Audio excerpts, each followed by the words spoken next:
그날 그때 주님을 만난 것과 같은 은혜를 이 시간 더하여 주시고, 또한 이 시간에 하나님의 말씀을 전하고 들을 때 우리가 그날 그때 정말 그 자리에서 하나님의 말씀을 직접 듣는 것과 같은 은혜도 허락하여 주시옵소서.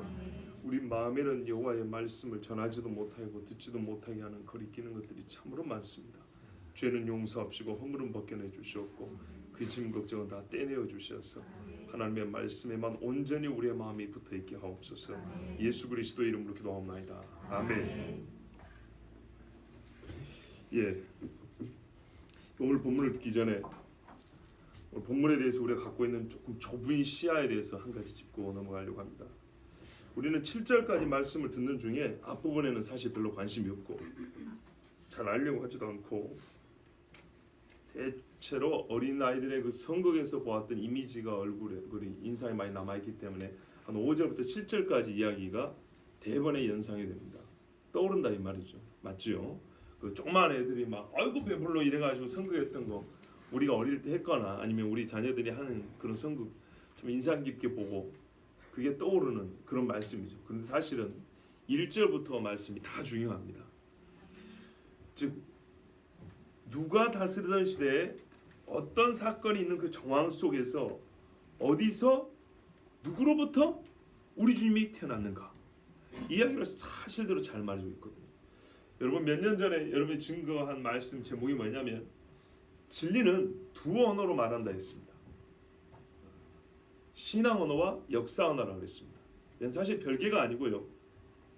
진리는 역사성 즉 사실을 최소 조건으로 합니다. 사실이 아닌 것은 진리라고 따지지도 않습니다. 첫 번째로 사실이어야 합니다. 그러나 사실이라고 다 진리는 아닙니다. 진리는 옳은 것이죠. 우리 중학생들이 좀 어려운가요? 잘 생각해봐요. 진리는 사실만을 얘기하는 게 아니에요. 사실이면서 타당하고 옳은 거야 돼요. 즉 인격적 판단이 들어가 있어요. 사실에 대한 인격적 판단. 맞죠? 누군가 사람을 죽였어요. 범죄 수사로는 이게 사실로 중요하지만 사람을 죽여 살인이라는 것이 진리인가요? 아니죠. 진리는 뭐뭐 해야 한다는 합당한 즉 이유가 합당한 이유, 윤리적 이유가 있는 도덕적 당위가 있는 것이 진리예요. 맞죠? 그러므로 사실은 역사성이라는 것은 진리의 최소 조건이고 그 역사가 옳음이어야 하고 마땅히 그래야 하는 거예요. 자, 하여튼 그래서 진리는 우리에게 역사적으로 아무리 살펴봐도 흠결 잡을 데가 없어야 하고 그리고 그것이 옳음이어야 해서 어느 정도로 원해야 되냐? 우리의 영혼을 맡길 정도로 옳음이어야 한다. 성경은 이 두 가지 성격을 다 담고 있는 언어다. 그런 언어로 기록이 되어 있다. 이렇게 말씀드렸어요. 그래서 1장에 보시면 이렇게 말하잖아요. 우리 중에 이루어진 사실에 대하여 처음부터 목격자와 말씀에 일꾼된 자들이 전하여 준 그대로 내력을 저술하여 붓을 든 사람이 많은지라 사실만 전달하려고 한 게 아니고요. 목적에 나와 있어요. 그 모든 일을 그로부터 자세히 미루어 살핀 나도 진리는 깊이 연구해야 돼요. 대여별로 각하에게 사실대로 차례대로 써보내는 것이 좋은 줄 알았노니 왜? 이는 각하가 알고 있는 말을 더 확실하게 하려 함이로라. 당신이 믿고 있는 바 예수님에 대해 알고 있는 말을 더 확실하게 배우고 더 확실하게 생명을 더 풍성하게 이게 성경의 기록입니다.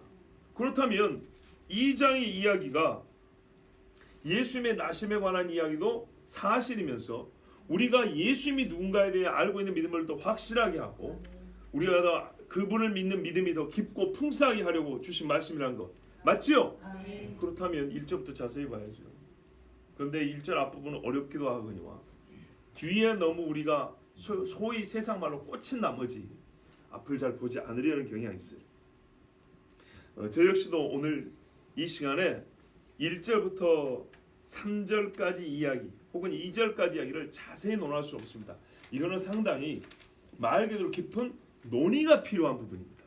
그래서 설교 시간에 이 주일 그것도 낮예배 설교 시간에 이 논의를 다 얘기할 수 없기 때문에 이 부분은 간추려서 말씀 전할 수밖에 없고요. 오늘 말씀의 주제는 어디서 잡냐면 역시 어린아이의 그 성극을 떠올릴 필요는 없지만은 저 역시도 뒷부분에서 오늘 이 말씀의 주제를 잡습니다. 그러니까 앞으로도 설교를 많이 들으실 거 아니겠습니까? 또 이미 들었고 성탄절 설교는 대부분 한정된 본문을 수십 번 반복해서 듣습니다. 근데 들을 때마다 새롭고 또 들을 때마다 하나님이 깊은 이해를 대주시고 또 구약과 신약의 복음서 외에 다른 말씀에 연결해 듣다 보면 또 상당히 많은 깊은 것들을 깨달을 수 있습니다. 우리는 예전에 이사야, 시편, 창세기, 히브리서 등을 통해서 들은 적이 있습니다. 자, 오늘은 우리가 너무너무 잘 알고 있는 이야기지만 다시 한번 예수님의 출생한 그때 당시 이야기를 들으면서 왜 예수님이 베들레헴에서 태어나셨는가? 우리가 금요일날 왜 예수님은 유아기 때 애굽으로 피신해야 되고 소년기를 나사렛에서 살아야 되는가를 들었던 것처럼 우리는 왜 그분이 베들레헴에서 태어나 있는가에 대해서 들어보도록 하겠습니다. 자, 1절에 보시면 그때 예수님이 태어나실 만한 그때, 이게 참 중요합니다. 그때라는 것은 정해진 때를 말합니다. 우리가 보기에는 이게 우연하게 맞는 것 같지만, 우연하게 어떻게 이렇게 붙은 것 같지만 하나님의 섭리 안에서 때와 때가 연결됐다는 것입니다. 그렇게 읽으셔야 됩니다. 또 계속 보다 보면 이해가 될 겁니다. 자, 가이사 아우구스도, 카이사르 아우구스투스, 로마의 황제입니다. 다 아시죠? 이 사람이 당대 세계를 다스리던 제국의 통치자가 영을 내렸습니다. 명령을 내렸는데요. 뭐라 그러냐면 천하로 다 호적하라 그랬습니다. 자, 단도직입적으로 성경이 이렇게 시작합니다. 그때 뭔가 앞에 내용이 없죠. 그런데 그때라고 하죠. 지금 얘기하는 주제는 예수님의 탄생이죠. 예수님이 탄생할 때쯤 되니까 하나님이 뭔가 일을 시작하셨는데 제국의 황제로 움직였다는 얘기입니다. 이 말은 아시겠죠?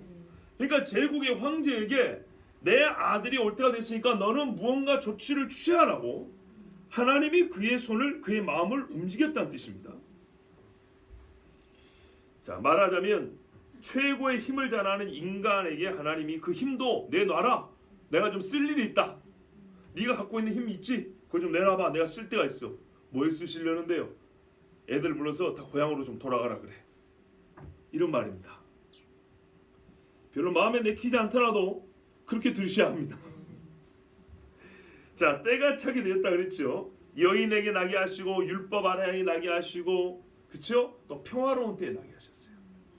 평화로운 때, 팍스 로마나. 그때 하나님께서는 시기와 장소와 방식을 이미 예언해 주셨는데 그때가 이르렀다 이 말입니다. 이게 모든 게 일치하여 예수 모실 때가 이르렀다. 자, 근데 뭐 하라 그랬다고요? 호적하라. 왜 호적하라 그랬을까요?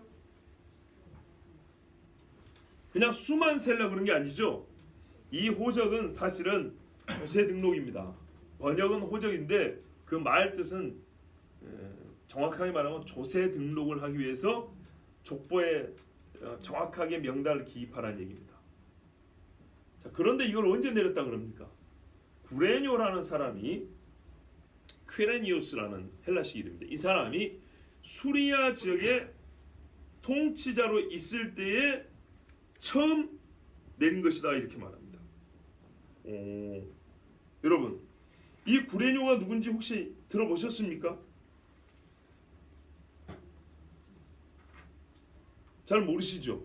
실제로 역사 중에 보면 이 사람은 예수님이 태어날 때가 아니고 한참 후에 조세 등록하라고 명령을 내린 걸로 되어 있습니다. 예수님이 태어날 때쯤에는 이런 기록이 없습니다. 그래서 이 앞부분이 논의가 필요하다는 겁니다. 사람들은 그래서 이걸 의심합니다. 잘못 적었거나 아니면은 꾸며 쓰다 보니까 실수한 걸로 이렇게 생각합니다. 그러나 꼭 그렇지 않습니다. 이 말은 무슨 말이냐면 우리가 성경을 잘 봐야 됩니다. 구레뇨가 수리아 총독이었을 때 처음으로 실시한 조세 등록이지 구레뇨가 명령을 내린 게 아닙니다. 아시겠죠? 아우구스투스 황제가 명을 내린 것이고, 그리고 수리아 지역을 다스리던 퀴레니우스라는 사람이 총독으로 수리아 총독이었을 때 내린 겁니다. 그런데 그 요셉하고 마리아는 어느 지역 사람입니까?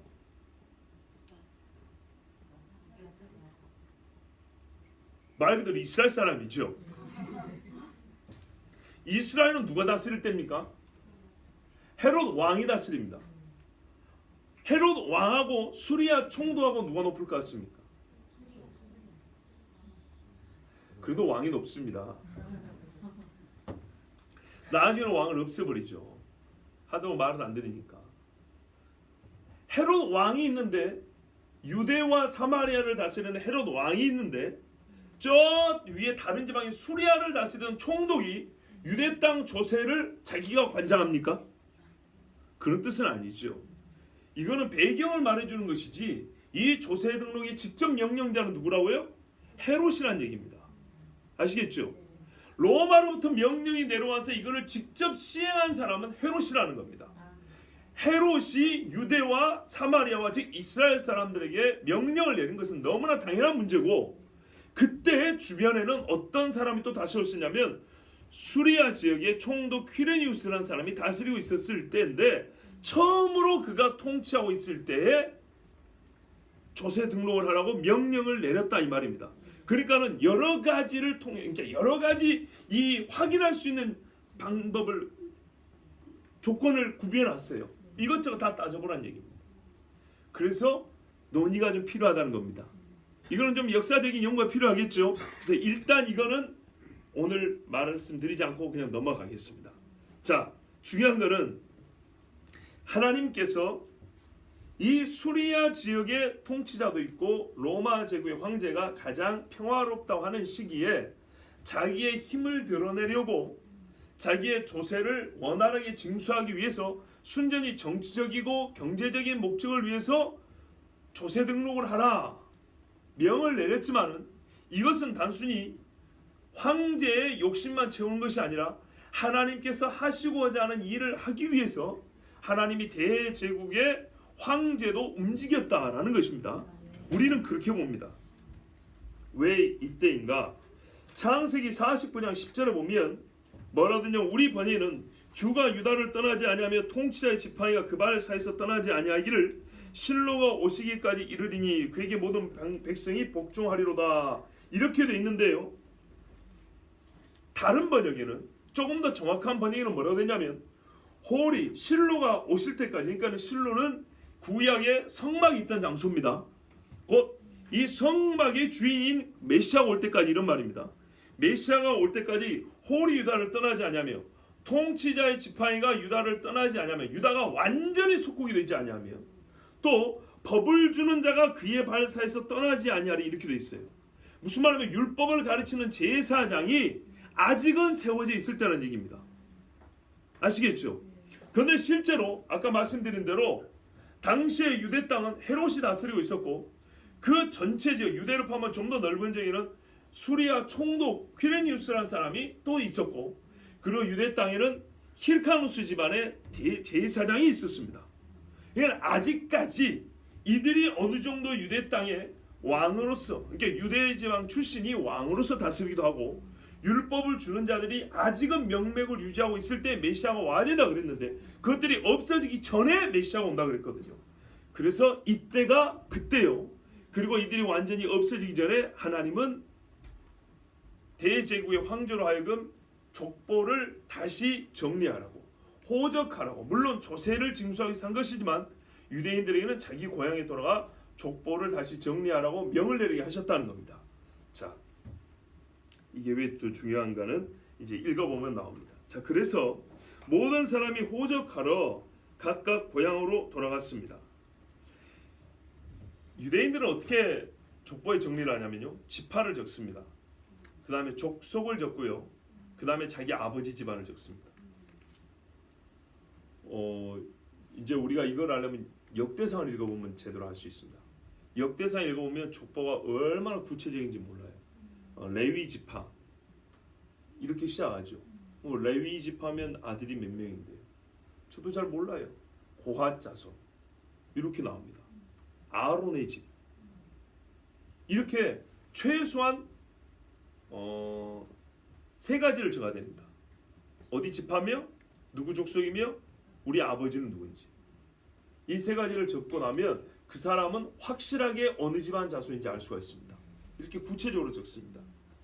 자, 그래서 이 사람들이 이런 방식대로 호적을 등록하려고 조세를 징수하기 위해서 한 것이지만 호적을 등록하려고 각각 고향으로 돌아갑니다. 요즘 같은 시대가 아니죠. 전산 시스템이 갖춰진 시대가 아니기 때문에 고향으로 돌아와서 확인을 해야 합니다.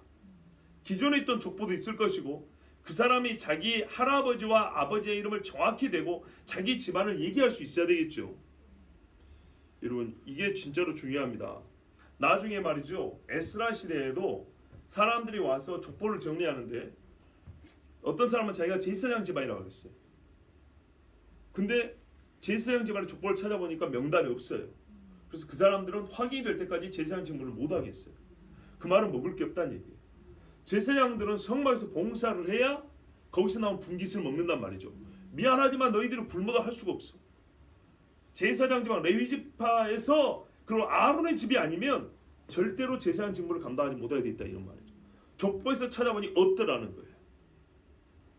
얼마나 중요한지 아시겠죠? 자, 이래서 각각 고향으로 돌아갔는데요.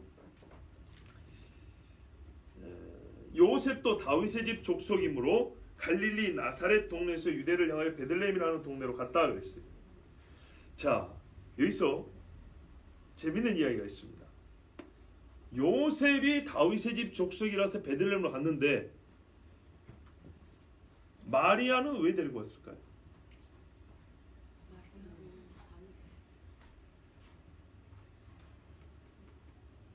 보면 5절에 그 약혼은 좀 약하고 정혼한 처녀 마리아와 함께 호적하러 갔다 그랬죠. 아기 뵙기 때문에 저기 혼자 둘 수 없어서 데리고 갔을까요? 아니 호적 올리려고 마리아도. 정확한 말씀입니다. 이게 정말 그래서 그때의 호적이 중요합니다. 누가복음 3장의 족보에 대하여 의심하는 사람들이 있죠. 마리아 쪽의 족보라고요. 다 다윗 집으로 연결됩니다. 요셉도 마리아도 전부 다 다윗 집의 출신입니다. 그 집 사람들입니다. 그래서 같이 고향으로 간 겁니다. 그 이미 답을 말해버렸으면 그렇지만 예수님이 태어나서 호적 등록했을까 안 했을까요? 했지 왜 안 했어요? 우리는 아들 낳으면 옛날에 족보에 기록 안 합니까? 한 10년 동안 살고 나서 이놈이 안 죽고 살겠구나 그러고 올립니까? 그거 아니죠. 누구의 자아하고 딱 올리죠. 오늘 말씀의 핵심이 어딘지 이제 벌써 아셨죠. 왜 그때 호적하라 그래요? 사람들은 말하기를 저가 다윗의 자손이라는 것에 대해서 의심하지 못하다. 로마의 공적 절차를 거쳐서 베들레헴의 유다 지파 다윗 집 사람들 다 모였어요. 요셉이 누구 집인지 다 알아요. 다윗은 할아버지고 그 아들에서 요셉이 다윗의 몇 대손인지 알고, 그러니까 솔로몬 직계란 말이에요. 그리고 마리아는 이 옆에서 나단 직계란 말이에요. 결국에 다 다윗 집안 사람들입니다. 에미아비가 전부 다 다윗 집안 사람이고 이 아들도 누구 집의 사람이라고요? 다윗의 집안 사람이라고. 그 즉시로 공적 절차에 의해서 호적에 올렸으니 나중에 사람들이 꾸미려고 족보에 기입을 했다는 둥, 중간에 어디서 데리고 왔다는 둥 얘기를 할 수 있을까요? 없을까요? 없겠죠. 왜 그때 천하로 다 호적하는지 아시겠죠? 말씀 다 들어버렸네. 성질이 급해가지고 뒤에까지 못 가요.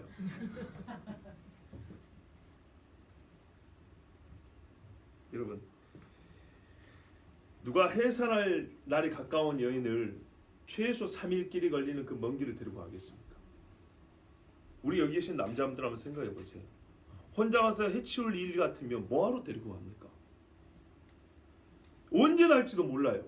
배가 이만하면 오늘 같은 의료 시스템이 갖춰진 때도 출산기를 정확히 맞추기 어려운데 플러스 마이너스 5일씩만 잡아도 데려갈 수 있겠어요? 이거는 반드시 가야 할 이유가 아니면 데려갈 수가 없는 겁니다. 그렇기 때문에 이것은 마리아도 가야 됐다는 이유고요. 그 이유는 한 가지입니다. 호적하라.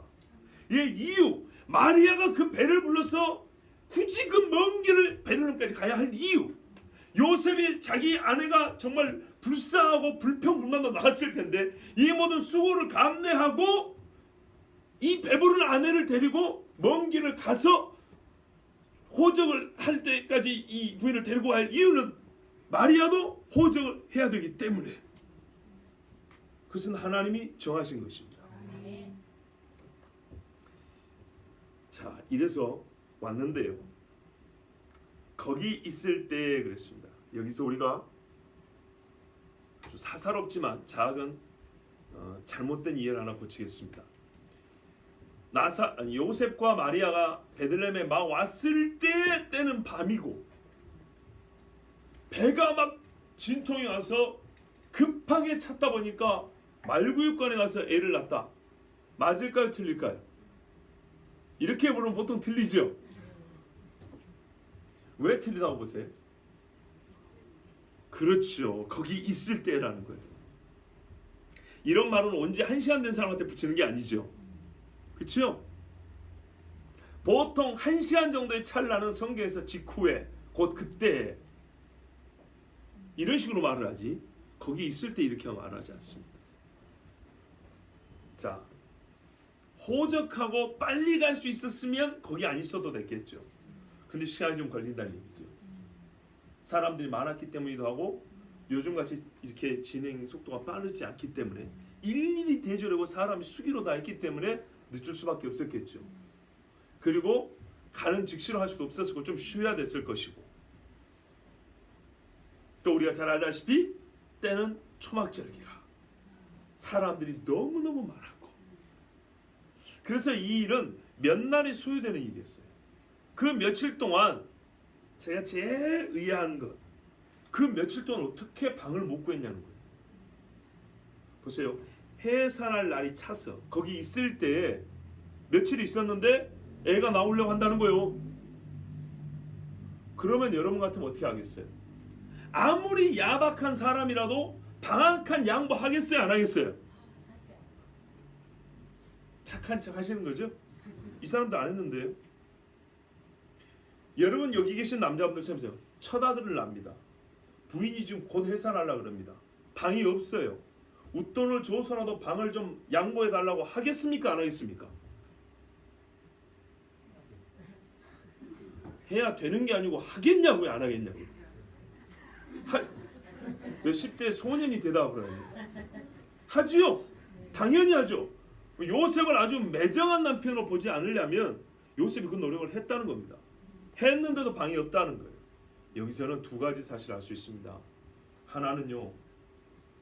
실제로 방 구하기가 매우 어려웠다는 얘기입니다. 두 번째는요. 하나님의 섭리적인 의도가 있습니다. 있어도 방을 안 줬을 겁니다. 있어도 베들레헴에 태어나야 되는 것처럼 예수님은 구유에 누이어야 하기 때문입니다. 자, 그래서 할 수 없이 머물렀던 곳이었겠죠. 아마 방에 있다가 짐승들이 사는 곳으로 밀려나진 않았겠죠. 그 며칠 동안 있던 곳이 그곳입니다. 방으로 못 올라간 겁니다. 보통은 짐승이 사는 축사, 동굴이라고도 하고요. 옛날에 시골에 가면 방 부엌 옆에 바로 소마구간이 있었어요. 그런 시거나 아니면 밖에 있는 동굴이거나. 자, 어쨌든 짐승이 자는 곳입니다. 여기에 첫 아들 낳아 강보로 쌌는데 강보는 우리 말로 번역하는 애들 이게 뭐라죠? 베네쪼리 비슷하게 하고 또 뭐죠 여기 띠 같은 걸 이렇게 싸는 거죠. 예, 부드러운 이불로 싸는 거죠. 히브리 말로는 찢다라는 어근을 가진 말입니다. 별로 좋지 않은 천들입니다. 넝마들이죠. 아무리 그런다고 애를 찢어진 옷으로 쌌겠습니까마는 그런 말을 쓴 의도가 있겠죠. 값비싸고 귀한 것으로 감싸주지 못했다는 겁니다. 그러니까는 요셉과 마리아가 여행을 왔지만은 이 사람들이 여기서 이 많은 시간을 보낼 것까지는 생각하지 못했다는 뜻일 수도 있습니다. 자, 이렇게 쌓인 다음에 구유에 누였습니다. 말이나 소가 먹는 여물통이죠. 보통은 나무로 만들죠. 요만하니까 애를 이렇게 딱 좋죠. 거기에 눕혀놨습니다. 이유는 여관에 옛날 번역 사관에 있을 곳이 없음이라고 그랬습니다. 역시 여관의 원을 가지고 사람들이 또 많이 따지는데 뭐 일반 가정의 객실이다 뭐 하는데 종합해본 결과 여관이라 보는 것이 무방합니다. 별 문제가 없습니다. 여기서 말하고 싶은 건 뭡니까? 어느 집에도 애를 낳는다고 해도 양보해 준 집이 없었다. 자, 여기서 제가 오늘 간단하게 한 절 한 절을 조금 더 깊이 강의했으면 좋겠지만, 오늘 제가 설교 초대에 말씀드린 대로 예수님의 베들레헴 탄생에만 집중하여 말씀드린다 그랬습니다. 왜 베들레헴에서 예수님이 탄생하여야 하는가? 첫 번째는 뭐라고요? 그렇죠. 예언이 그렇게 됐기 때문이죠. 베들레헴 에브라다야 하고 다윗의 집에서 탄생한다고 하나님이 그 약속해 놨습니다. 그러면은 우리 진짜 금요일 들은 분들은 알아요. 예언은 퍼즐 맞추기가 아니라 그랬어요. 그렇게 예언한 애굽으로 피신했다가 돌이켜온다는 것은 그냥 애굽이라고 아무렇게 돌려가지고 말해놓은 게 아니고 애굽이어야 했기 때문이라고 그랬어요. 그래서 이스라엘의 유하기와 예수님의 유하기의 일치, 전 이스라엘의 삶이 예수님의 삶에 총체적으로 집약되어 있다고 그랬어요. 아시겠죠? 이스라엘의 구원자라는 것을 보여준다고 했어요. 그러면 예수님이 베들레헴에 태어나야 될 이유는 첫째, 다윗의 집 속속이라는 것을 공적으로 말해주기 위해입니다. 만약에 호적하라 하지 않았으면 베들레헴에 가지 않습니다. 그러면 예수님은 처음부터 나사렛 출신입니다. 그러면은 누군가가 말했던 것처럼 나사렛에서 선한 것이 날 수가 없다 그랬죠. 이거는 출신을 말한단 말이에요. 예수는 소년기를 나사렛 살았죠. 그것만 가지고도 예언의 성취면서 또 예수님을 반대할 만한 이유가 됐는데, 만약에 베들레헴에서 나지 않으셨다면 예수님은 진짜로 다윗의 자손일 수가 없고 메시아가 되지 않는 겁니다. 그러므로 예수님은 반드시 베들레헴 떡집에서 생명의 떡으로서 다윗의 집의 자손, 즉 또 다른 다윗으로서 오시기 때문에 베들레헴에서 나셔야 했습니다. 이것만이 전부는 아니죠. 여러분, 베들레헴은 다윗이 태어난 성입니다. 다윗이 왕이 된 성은 어디입니까? 시온성 예루살렘입니다. 예수님은 우리가 애굽과 나사렛에서 예수님의 이스라엘됨을 받습니다. 베들레헴은 예수님이 다윗됨을 보여줍니다. 다윗의 자손이고 다윗의 왕좌에 앉을 사람이고, 선지서에는 예수님 자신 메시아를 다윗이라고도 말을 합니다. 그렇다면 어디서 태어나고 어디서 왕이 되어야 할까요? 베들레헴에서 태어나고 예루살렘에서 왕이 되어야 합니다. 그러므로 예수님의 출생은 베들레헴이어야 합니다. 그리고 그 이후에 예수님의 삶의 여정이 예루살렘으로 그리고 그가 올라갔을 때 과연 사람들은 그를 메시아로 다윗의 자손으로 노래하는가? 실제로 사람들 노래했지요. 잘은 몰랐지만 노래했지요. 그리고 예수님은 그 노래를 자기에게 합하다 그랬습니다.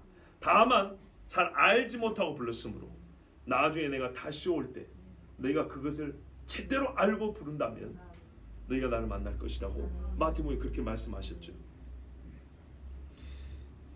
그러면은 베들레헴에서 다윗이 목자로 있을 때 그는 어떤 처지였냐면 말 그대로 비천한 시골뜨기에 불과했습니다.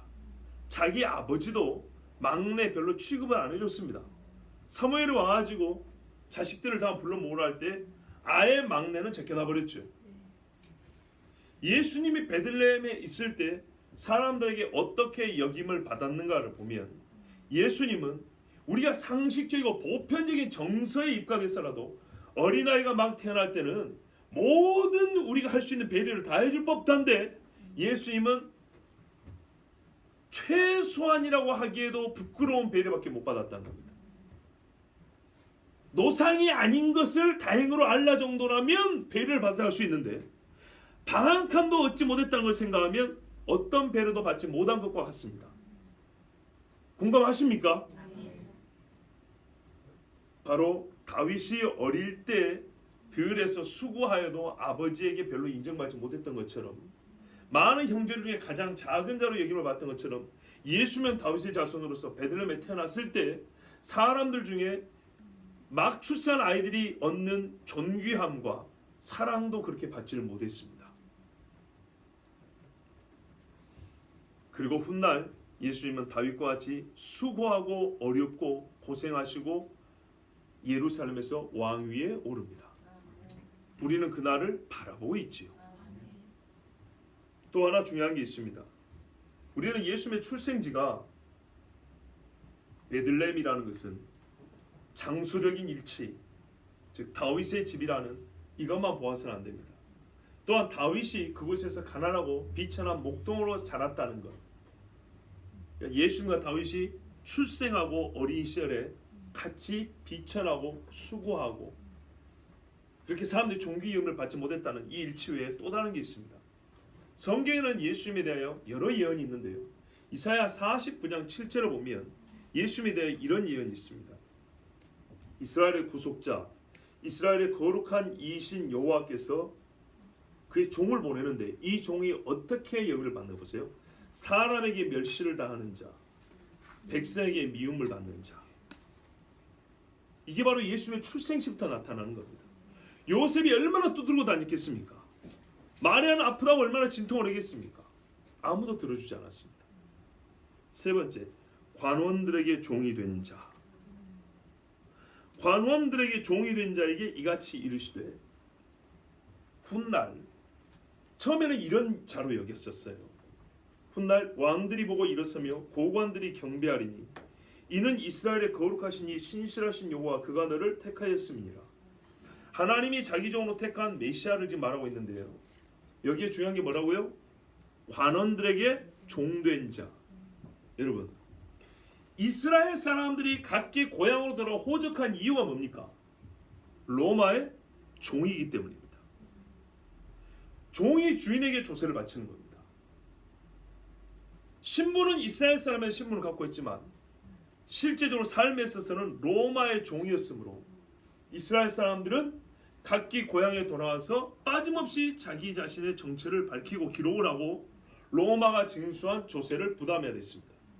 예수님이 태어나자마자 족보에 올랐다는 것은 우리에게는 그분이 베들레헴에서 태어난 다윗의 자손이라는 명명백백한 증거이면서 하나님께서 로마 황제를 통하여서 그가 누군지를 우리에게 가르쳐준 정말 제국의 힘을 사용한 하나님의 섭리이면서 동시에 뭐냐면 정말 아이러니하게 그는 우리에게 종으로 오셨다 그랬죠.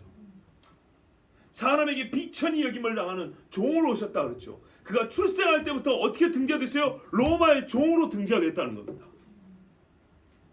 하나님의 말씀이 얼마나 정확한가 보세요. 그래서 하나님이 천하로다 호적하라 이렇게 말씀한 겁니다. 종의 형체를 취하였다는 우리 에베소서의 말씀, 빌립보서의 말씀이 바로 이 말씀입니다.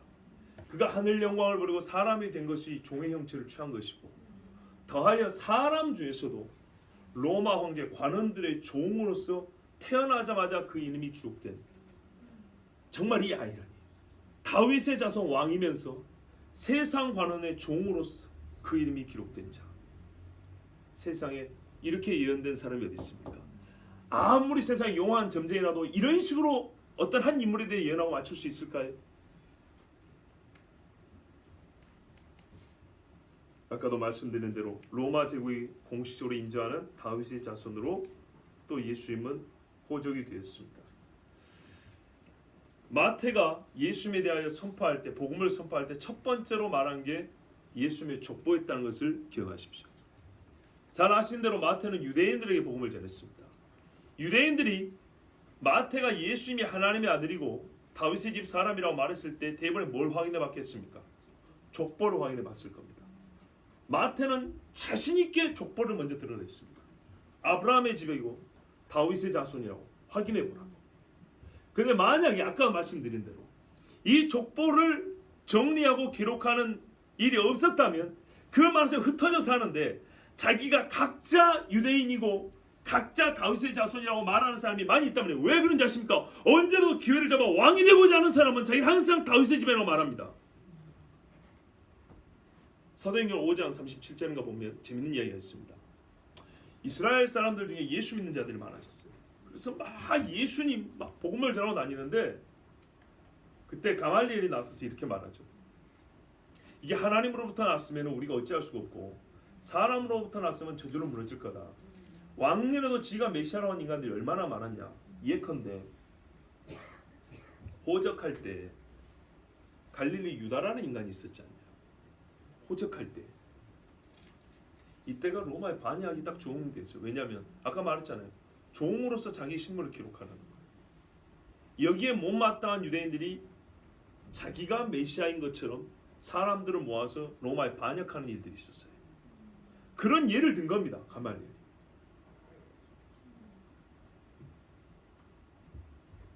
그렇기 때문에 이런 사건들도 있고 하니 사람들은 예수님의 족보와 태어난 탄생한 시점을 따져보면 정확하게 이분이 다윗의 집 자손인 것을 알 수 있었다는 이 말입니다. 로마가 도와준 셈이 되었죠. 그리고 중요한 것, 하나님이 하나님의 형상이 되었습니다. 이 일에 대하여는 그동안에 많이 설교하였습니다. 요한복음 1장 14절에 말씀이 육신이 되어 우리 가운데 거하시며 우리가 그의 영광을 보니 아버지의 독생자의 영광이요 은혜와 진리가 충만하더라 그랬습니다. 우리 주님이 구유의 누인 아기로 오셨습니다. 구유의 누인 아기로 오셨다는 것은 그가 영광을 버리고 왔다는 겁니다. 그런데 사도 요한은 영광을 버리고 온 예수님이 우리 눈에는 아버지의 독생자의 영광으로 나타났다고 그랬습니다. 그렇지요. 우리가 하나님의 영광을 보게 되는 것은 사실 엄밀히 말하면 하나님이 자기의 영광을 좀 가려줄 때입니다. 그렇지 않습니까? 우리가 하나님을 마주 볼 때는 하나님이 하늘에서 내려오셔서 우리가 눈높이를 맞춰줄 때입니다.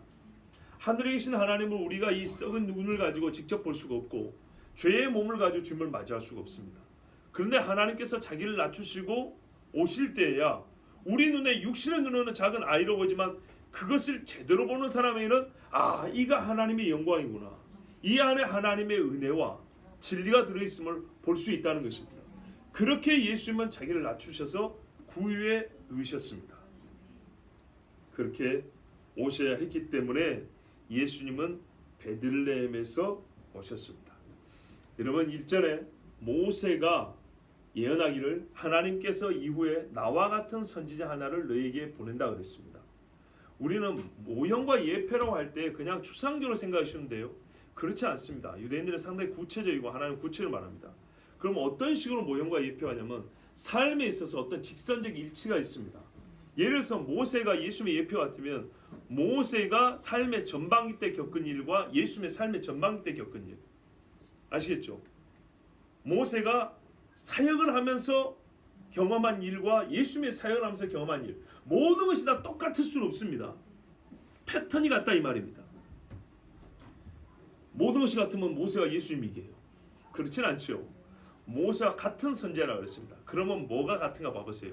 모세는 태어났을 때에 그 아이의 아름다움을 보고 히브리서 11장에는 우리가 놓치고 있는 믿음의 영웅 중에 한 사람 모세의 부모를 얘기해 준다 그랬어요. 그 누구도 창세기 읽을 때 모세의 부모를 믿음으로 설명하지 않습니다. 그런데 하나님은 히브리서에서 모세의 부모를 믿음의 사람들로 언급합니다. 오히려 다윗의 이름만 언급하고 넘어가지만 이 모세의 부모는 자세하게 두 줄, 세 줄씩 할애해 주죠. 많은 믿음의 사람들도 그렇게 길게 안 해줍니다. 근데 뭐라 그랬습니까? 모세가 낳았을 때 그 아이의 아름다움을 보고 그랬습니다. 말씀드렸죠. 자기 새끼 안 이쁜 부모가 어딨냐고요. 근데 그게 아니고 주님이 우리를 구원할 때가 차고 이 아이가 거기에 쓰여짐을 알아본 뜻이었다 그랬습니다. 그래서 숨겼습니다. 그리고 할 수 없이 나중에 아이를 버려야 될 때 그냥 포기하고 버리지 않냐고 하나님의 섭리를 믿고 어떻게 했어요? 갈대 상자를 엮어서 아이를 거기에 뉘고 물 위에 갈대밭 사이에 강에다 띄워놨습니다. 잘해야 몇 시간 버티거나 아니면 하루 이틀 버티겠죠. 짐승들이 와서 먹어치우지 않으면 하루 이틀 버틸 것이고 어른에 비해서 애는 빨리 죽으니까요. 자, 당장 하나님이 구해주지 아니하시면 모세는 죽습니다. 그런데 패턴적 일치를 보세요. 모세와 같은 선자라는데 예수님이 태어나자마자 좋은 데서 사람들에게 높임을 받고 안전하고 존귀 여김을 받고 귀한 대접을 받았다면 예수님이 모세와 같이 우리를 죄에서 구원할 자, 우리를 종에서 자유를 줄 자라고 알아볼 수 있었을까요? 어렵겠지요. 그러나 예수님은 짐승들이 묵고 자는 데서 태어났습니다. 그리고 짐승들의 여물통에 누였습니다. 천사가 말해주기 전까지 이가 누군지 아는 이도 없었습니다. 요셉의 부모, 아니 예수님의 부모야 천사를 통해서 알았지만 이 아이의 아름다움과 귀함을 알았지만 누구도 알아보지 못했습니다. 어떤 의미에서는 예수님이 은밀하고 낮은 자리에 임하게 하시려는 하나님의 철저한 인도라고 볼 수 있습니다. 사람들은 자기의 선하지 못함으로 이 아이를 박대했던 것이고, 마귀는 잘하면 이 아이를 죽일 수도 있겠구나 하고 한 대다 낳게 하고 헤롯을 동원하여 순식간에 칼로 들이닥치 했지만, 하나님은 오히려 그때 이가 누구신지, 예수님이 누군지를 더 우리에게 확실히 보여주시려고 제국의 힘을 동원하여 다윗의 집에 가서 호적을 공식적인 절차를 밟아서 등록하게 하고, 수많은 다윗의 집 사람들이 모인 자리에서 공적으로 인정을 받게 하고, 그리고 이가 모세와 같은 일을 할 자인 것을 보여주기 위해서 다윗의 집에서 가장 천한 데서 말구유에 누게 하셨습니다. 그리고 오늘 오후에 듣겠지만 이게 그러므로 표적이 된 겁니다. 가난한 것이 어떻게 표적이 됩니까? 반대로 가난함이 표적이 되면 부유함도 표적이 될 수 있습니다. 그래서 성경에 말하는 표적은 가난함을 말하는 게 아니고 말구유에 누인 것이 표적이라고 그랬습니다. 그렇다면 이는 모세와 같이 갈대 상자에, 그때 이스라엘의 구원자가 갈대 상자에 누워져 자기의 생명을 남에게 의존해야 될 정도로 사람에게 멸시를 당하고 박대를 당하고 생명의 위협에 처했던 것처럼 우리의 구원자, 이 구유에 누인 예수님 보면 누구를 떠올릴까요? 모세를 떠올린다는 얘기입니다. 그래서 뭐가 된다고요? 표적이 되리니, 이렇게 말씀한 겁니다. 그러니 예수님이 베들레헴에 태어나야 될 이유가 충분하지 않습니까? 어쩌다가 보니 고생해서 멀리까지 가서 애기 낳느라고 이렇게만 생각할 게 아니에요. 인간적인 수고도 수고지만 하나님의 놀라운 섭리에 의하여 요셉과 마리아는 베들레헴에 내려갔고 곧 그때 호적하며 출산하게 됐던 겁니다. 그리고 그때 초막절임이 들었죠. 그래서 자리가 없어요. 그리고 인간적으로도 양보할 수 있는데 양보할 마음도 주지 않았어요. 예수님은 그래서 말구유에 눕혀짐으로 바로 이가 낮고 천한 자리에 종으로 오사 우리를 구원할 메시아임을 여러 가지 방식과 여러 가지 뭐랄까요, 징조, 여러 가지 상징, 하나님은 그것들을 통해서 우리에게 가르쳐 주셨습니다. 할렐루야. 우리 예수님 베들레헴에서 다윗의 집 자손으로 태어나셨고 다윗의 집에 호적 등록되셨습니다. 기도하겠습니다. 거룩하신 아버지 하나님, 감사합니다. 세상의 여러 지식을